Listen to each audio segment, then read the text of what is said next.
Pemirsa, pandemi COVID-19 menyebabkan terjadinya peningkatan tindak kriminal. Mencegah terjadinya gangguan keamanan, Desa Adat berinisiatif untuk membentuk sistem keamanan dengan melibatkan seluruh komponen masyarakatnya.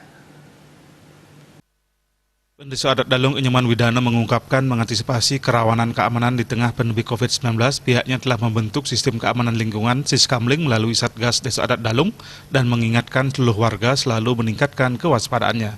Tingkat Desa Adat melibatkan pecalang Desa Adat, sedangkan Banjar Adat juga menerjunkan pecalang Banjar yang dimonitor oleh Satgas Gotong Royong Desa Adat Dalung. Di setiap lingkungan, posko keamanan lingkungan atau posko Siskamling dibentuk lengkap dengan struktur anggotanya.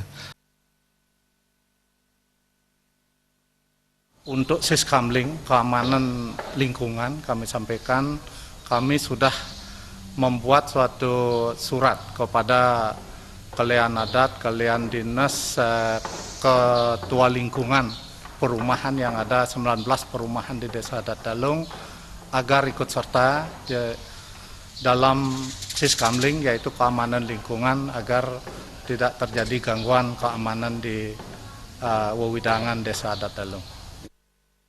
Hal senada juga disampaikan Koordinator Kalian Banjar Adat Sedesa Adat Dalung, I Gusti Rai Ardano. Kewaspadaan ditingkatkan dengan melaksanakan ronda setiap malam sampai pagi. Seandainya ada orang yang tidak dikenal memasuki wilayah Desa Adat, laporan akan disampaikan kepada aparat keamanan terdekat. Dan keamanan bisa terkendali. Kita juga sudah mengedukasi ke masyarakat supaya mewaspadai di rumah masing-masing. Apabila ada tamu yang datang malam-malam, tidak usah dilayani, anggap saja itu sebagai orang yang tidak benar.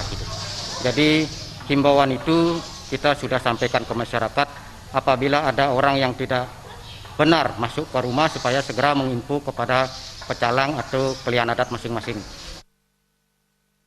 Sejauh ini situasi tingkat keamanan di Desa Adat Dalung sangat kondusif. Diharapkan kondisi ini tetap terjaga meskipun pandemi COVID-19 telah berlalu. Artayo TV.